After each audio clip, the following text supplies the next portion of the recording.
I am the girl JonBenet Ramsey. I'm Jason Horton. I'm Rebecca Lieb. And this is Ghost Town.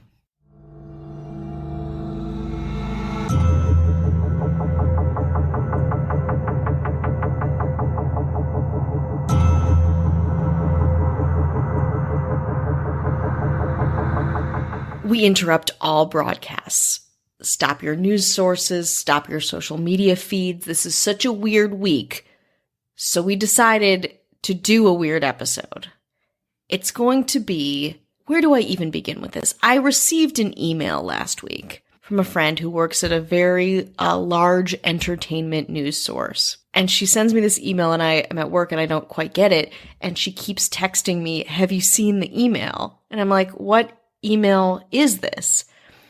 And I open up this email and I start to read it and I immediately send it to Jason. I get the email. I'm watching Nightmare on Elm Street, Dream Warriors, and I'm looking at the email, and the email is so strange and kind of jarring. I thought I fell asleep, and I was in like a Nightmare on Elm Street because it really freaked me out because I didn't know what this was. Is because it's all chopped up. It's a lot of forwards. It's a lot. We're going to get into it. So this is from, again, a friend of mine who works at a major entertainment news source. And this email is to CBS. It's to Old Cathedral. Don't know what that is. KTLA. We've got Washington Post, etc., CNN, all of those things.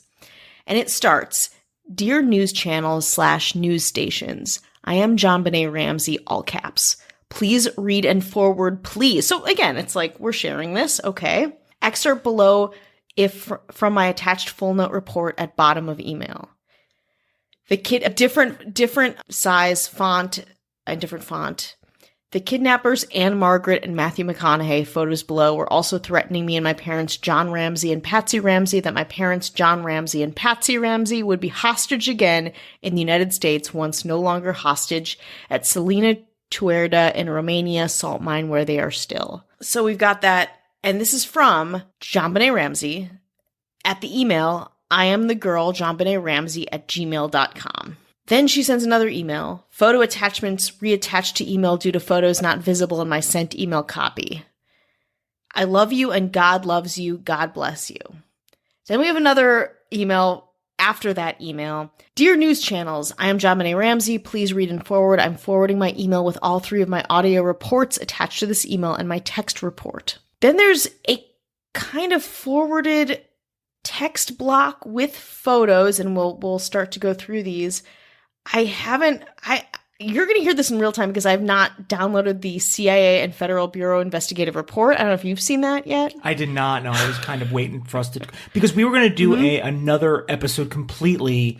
And this week is a strange week. You're in it. Yeah. You know it. And we were gifted with this strange email. And I thought, respectfully, we can at least talk about this because it seems like what this person wants. And I think it just was a kind of a perfect storm for us. And we felt compelled to talk about it. Yeah. And if you want some context, we did a Christmas episode last year about JonBenet Ramsey and her death and all of the circumstances around it. This is, again, a departure from that, a strange one, but one worth investigating. I think we got this sent. Well, we got it sent to us because, your friend knows. Yeah. Well, it's interesting and knows this is the wheelhouse. Yeah, that this is our bread and butter. In fact, there was an episode I was going to do for a bonus episode for Patreon, and I got a text. It started from a text from my brother, and then the episode came to me from that, and it kind of vaguely includes my mother. It's really strange. Oh my God. And it's a very odd We're getting gifts from the universe. But just fruit. Be on patreon.com/ghosttownpod. Bonus episodes, early access. Plug the bony. I got to do this early. You get bonus episodes, early access, ad free. And then you'll hear that very strange episode. Yeah. It's up now. Right now. Great. So you're getting this week a lot of weird. This week, buckle up for some weirdness because we all are. And why not have a little bit more to make you feel better? Because at least you know us. You know what to expect from us. At least it's familiar weird. But let's get back to it. Okay. Dear news channels and staff. Newspaper staff, please read, report, and forward. I am JonBenet Ramsey, and my parents John Ramsey and Patsy Ramsey are probably hostage. I was abducted from them in 1996, as the 1996 News Media Report vaguely revealed. Attached to this email in audio and text report is a couple of photos of the 1996 Missing Persons Media Report that was distorted by the 1996 serial killers, serial rapists, kidnappers, and intruders Matthew McConaughey and Anne Margaret Smith that fakes their fame and stole movie scripts also to make believe they were acting earlier and all along that they were actually committed murder and kidnapping and heist crimes. Photo attached here. So the first photo we have is the first Google search of Matthew McConaughey. It's, the actor, and then it says, and it has like 4 popular photos, and it has like the Facebook and Wikipedia. Then Anne Margaret Smith, same thing, her name. It's kind of that blue thing, panel of photos. I was melanin sites toxicity victimized by intravenous medical fraud poisoning that the medical identity thieves used to harm my natural and genetic born light blue eyes, very light blonde hair, and white skin. So then we have a still of a YouTube video of the unsolved mystery of JonBenet Ramsey. It's a still video before you start. Then there is a clip from her Instagram, which we'll get into a little bit later, of hashtag I am JonBenet Ramsey. I didn't die on Christmas. And it's a older photo, and you probably know it. It's a pretty popular one of JonBenet Ramsey and her mom, Patsy Ramsey. Then she says photo from her Instagram. Then we get to 6/13/2020, my CIA and Federal Bureau investigative report. When I was working at Cinebistro in 2018, Cinebistro at the Rotunda in Hamden, Baltimore City, Upper Charles Village area, Matthew McConaughey was constantly being a customer, and Anne Margaret Olsen also, my biological mother and my biological father, Matthew McConaughey, were also in prosthetics so many times as customers in the theater restaurant that I served at waitressing, the restaurant theater job, employment. And then Matthew McConaughey, my biological father, went to 29th Street Tavern in Baltimore City, Remington area, and it's a bar, 29th Street Tavern. And they gave me the fake last name Ramsey when I was a little kid to pretend that I was not their child. I was just another blonde, white, blue-eyed girl. And then they melon-sized poisoned me and pretended that I was never JonBenet. So there are 3 audio messages involved in this email. We listened to them, and it's fairly repetitive, but the gist of it is Matthew McConaughey and Anne Margaret. Anne Margaret Olsen. But I think that's Anne Margaret. That's just Anne Margaret. Okay. That's just like her actual last name versus just Anne Margaret. Bye Bye Birdie style Anne Margaret. You know and love her.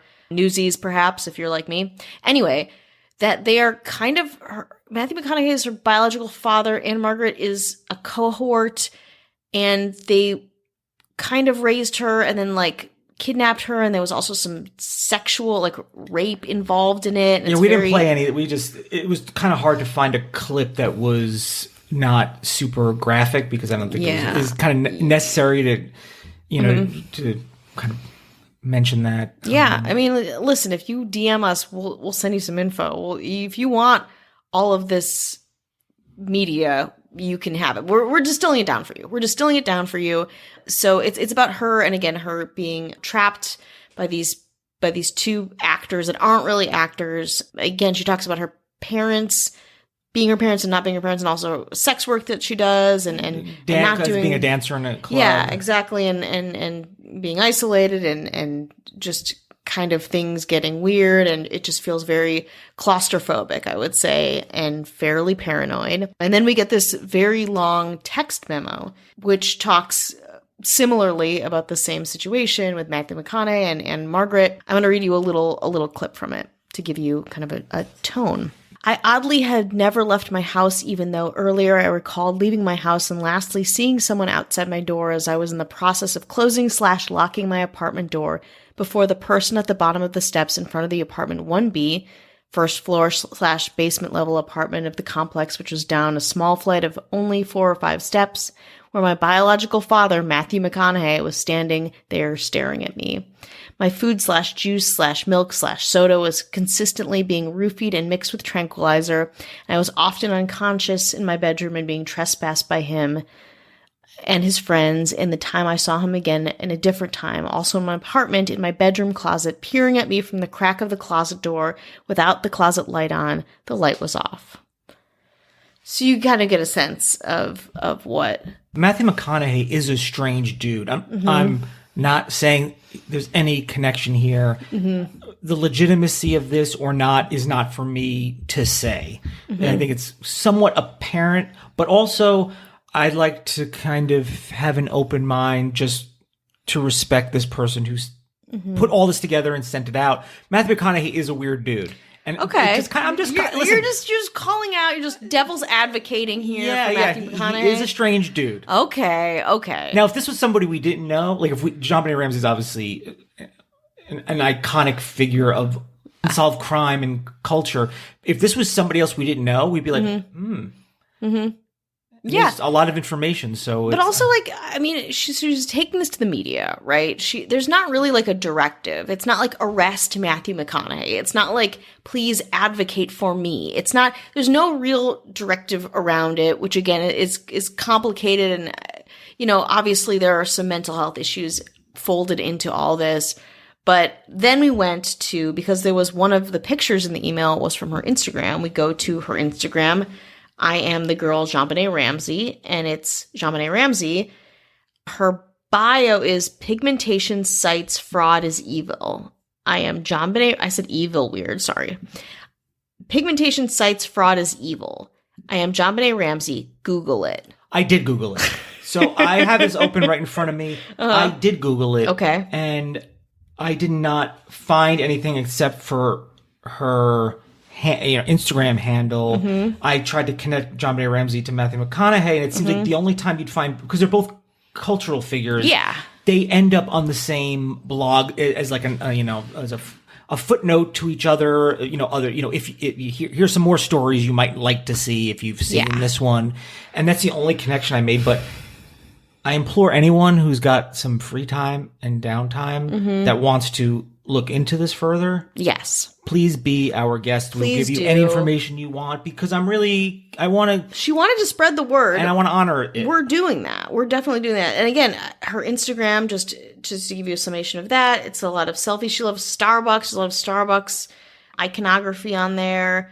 But you're right. There's really no discernible evidence that attaches her to if this person is JonBenet Ramsey or whatever. But I do want to remind everyone that there was that conspiracy theory about Katy Perry being JonBenet Ramsey. Do you remember that? Yeah. You want to do that after a little break? Yeah. Okay. Hi. Hello. How are you? Hello.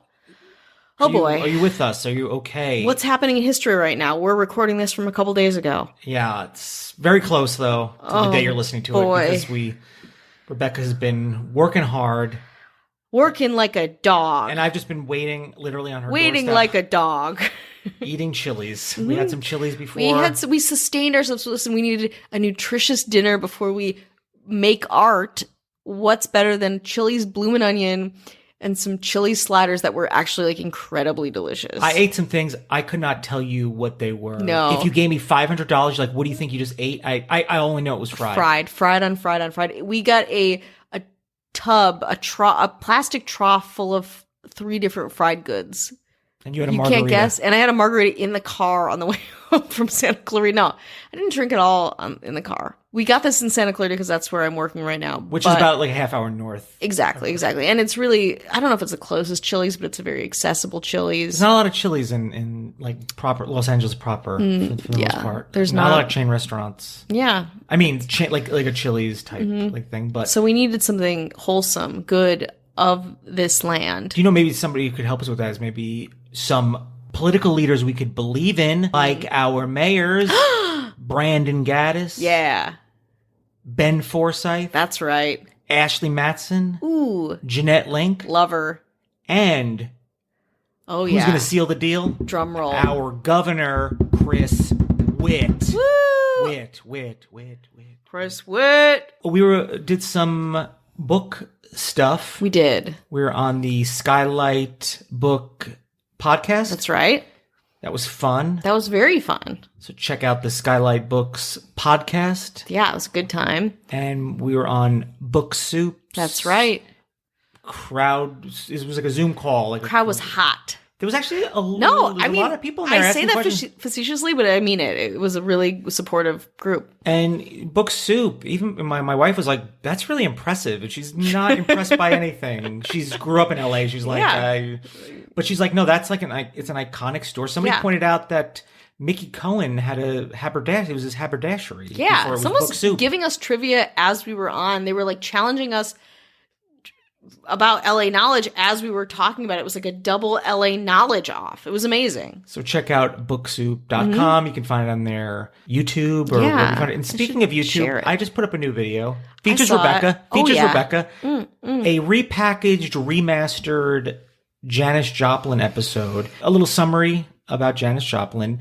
Some of the audio from the Night Watchman or Night Clerk. Yeah. We were talking to him. So I have some of that. Terrifying. I've remastered and did some fun graphics. Actually, my friend David Prater did that. He does all the editing and shooting and stuff for me. So, and then we take the tour of the room where on the Ghost Town podcast channel was just that. People hate it and they hate us. Yeah. Straight up. They do not like us. I think because we were so we were joyful. I think they took it as because we weren't solemn. Oh, okay. We weren't monotone. That we were disrespectful, but we wouldn't be there. Yeah, we were spending excited. all that money to be disrespect. I would never do that. I would never I would never do that because it's just not cool. But I also love Janis Joplin. I love music and I love Los Angeles. Yeah. And we're not going to spend a lot of money to make fun of it. But I can understand. If people don't know us, I can definitely understand that. But there's a link in the show notes, or you can go to youtube.com/Jason Horton. Mm-hmm. Give it a thumbs up. Maybe give it a nice comment because I feel like we're going to get raked through the coals on that one. But it is called, it's the newest one. It's out now. It just came out. Janis Joplin Haunted Room, whatever. But it's a repackaged, remastered with some extra stuff from our 2 years ago we did that. 2 years ago we did that. Yeah. That's insane. Yeah. Yeah, and I think that's important too because it is such. I think you like to play devil's advocate a little bit more than I do, but on this, it's like it is such a fine line. Like we're obviously excited about these things, and we always obviously want to be respectful of them too. And again, people coming in cold to the podcast or to videos or whatever media, like sometimes it doesn't read, like quite honestly, or it seems disrespectful or it seems callous, and we don't ever mean it to be that way.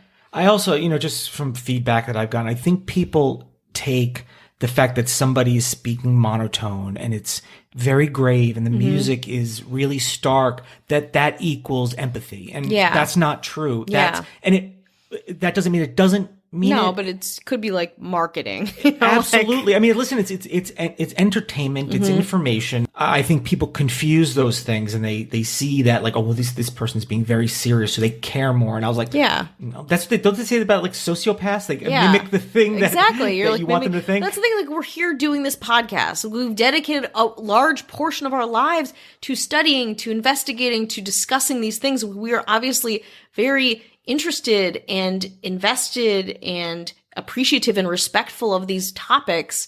But again, sometimes it doesn't read or it hits strange, but like, again, we don't mean it to and be they're like not, that. And people aren't always wrong when they criticize us by any means. In fact, a lot of time they're mostly absolutely right. Early on, like we were, and back then, we were early on and we learned a lot and we have a lot more to learn. And we're thankful for anyone who's listening or supporting us on Patreon or just sharing episodes, or if they picked up a book or, you know what I mean? Anything like that. We're super, super thankful for that. But you can find that episode. There's a link on the Instagram if you want to click it, show it some love and beat people to it, because once somebody posts something negative, I think people don't waste the time they just look at the video and be like, oh yeah, this looks like something. And they just parrot that. That's what I noticed. I was like, I'm getting a lot more comments on the Ghost Town podcast where I know you didn't listen to the episode. I think you're just seeing all those comments and you're like, okay, well that must be now my opinion of it. And it may be your opinion, but at least watch the video to make that very, very strong, usually pretty like hurtful and not kind comment. It's not constructive criticism. Is just like mean-spirited or angry or whatever. So Such as like YouTube and all of Sure, that, yeah. for sure. But yeah, I mean, just like we're sitting here doing this, like we mean well. Not that anyone gives a fuck, though. Too, you know, like obviously, Yeah. like we're just putting shit out there, and like whatever happens. But yeah, it's an interesting line that, you know, and when we fail at it sometimes too. I personally feel like I am particularly gleeful in some things that we talk about, or like a little bit naive or clueless, and I take full ownership of that. I think that's very important to say. And also important is JonBenet Ramsey. What's happening to her? Is she still alive? In what form? Is it this woman that we got this email from, or is it Katy Perry, which is the other predominant JonBenet Ramsey theory, which I think we talked about in the last episode. I can't quite remember. we may have. I mean, there's not like Touched a ton, upon it. ton to go on. Yeah, there's really not. And also, like, I think we stuck pretty much the hard facts of the murder case. But people are saying that Katy Perry is a grown-up JonBenet Ramsey because they would be around the same age and they have similar. If you look, there's a lot of like photo comparisons of Katy Perry and JonBenet Ramsey, which, like, you know, Katy Perry, it's like, oh, an attractive white woman from this roundish roundish Yeah. features, you know. I don't know. Yeah. I mean, again, like, I think the makeup too, like, I think it's very convenient, Katy Perry, who wears all these different, like, makeup and style and whatever, that you can find one where, like, she's in a similar style to JonBenet Ramsey. But I guess that lines up a little bit. You know, San Diego, Denver, Colorado, not super far. I forget if Katy Perry had ties to Colorado. But then, you know, the performance aspect too is something, and I think there's more points to that. But that is really the only like widely held conspiracy theory about JonBenet Ramsey that doesn't have to do with her murder specifically. Did you read these hashtags on I am the girl JonBenet Ramsey? I almost did, but then we went off on a different tangent. Born blue-eyed, blonde, and white. Mm-hmm. Now that's an interesting hashtag because in a different context, it A would little be white supremacist. But I don't think that's the case here. She does talk, and again, in that long text thing about her white, these specific features. Yeah, so it's born blue-eyed, blonde, and white is the first hashtag. Hashtag I know I can live. Hashtag I was stolen. Hashtag I believe in heaven and health. I like that last one. Yeah, I don't know which ones are direct. I mean, I'm assuming they're all direct. Like her focus, her MO is to spread this awareness about who she is, and there's a lot on. I mean, some of these pictures of her are very close up, but I'm like, maybe. Yeah, no, I was also mentioning that before. I think her profile is kind of JonBenet-y, I'll say it. Because she's like Courtney Love meets JonBenet. Yeah. Ramsey. I mean, if she was, you know, Like this is 73 very years old. Courtney Love. Oh, definitely, yeah. Kind Definitely has like a 90s. Yeah, like a washed out kind of grunge. But yeah, I see it. She also, I was just looking at her stories, loves Paris Hilton, loves just Patsy Ramsey, interestingly enough. Just mom. I guess dad being Matthew McConaughey, perhaps, and so why would you put that up if that's her, you know, abuser and oppressor? Makes sense, I guess. 20 weeks ago was a very close-up, grainy photo of her, and the caption is, I am JonBenet Ramsey. Mm-hmm. And there are a lot of Instagram stories, so I implore anyone who can hear the sound of our voices, if you can make some connections here, I'm really interested. I mean, she wants to get this word out there. Yeah, she said that a couple times. If the email said, hey, listen, I don't want anyone else to know this, we wouldn't be talking about it. Yeah. Even though it's kind of becomes It's fair like, game a little bit, but... Yeah, I mean, you're sending it to news outlets, you know, people are going to talk about it. But yeah, she compels us to talk about it. Maybe this is something we can all figure out together, if there's something to figure out. There's one here, it looks like it's maybe from a TikTok. We're venturing into TikTok territory. You know what? I'm going to crank it up. Oh. I know it's not going to really... Let's hear how it sounds. I don't know what this is. This is not normally how we like to do things. I like to really control everything that's going on. Let's see if this plays. It's super exciting.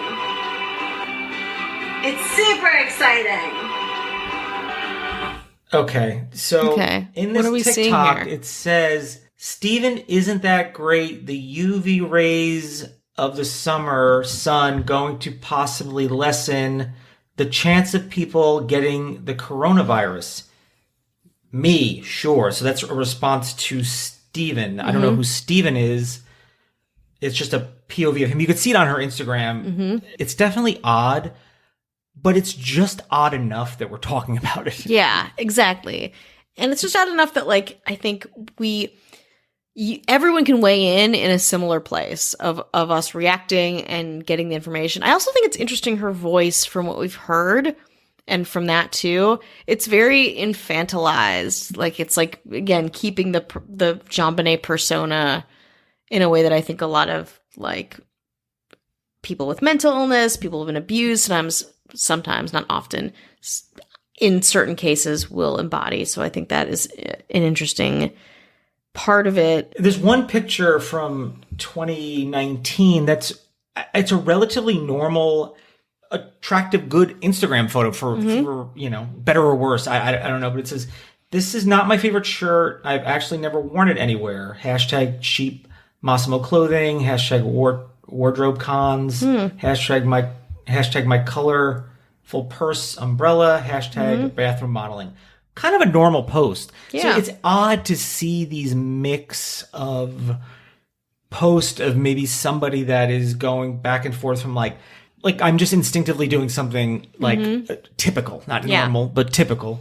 And from there to something else. But that email that was sent out is a pretty intense email information wise. I mean, we're happy to send it to you, but if you see the the text file. Yeah, the wall of text. It's like an unnatural amount of text when the way you're used to seeing text now on a computer. It's just a lot of data. Yeah, it definitely is. I mean, you can, again, piece together what her story is, but I think it is harder to know what the underlying things about this woman are, but I'm intrigued.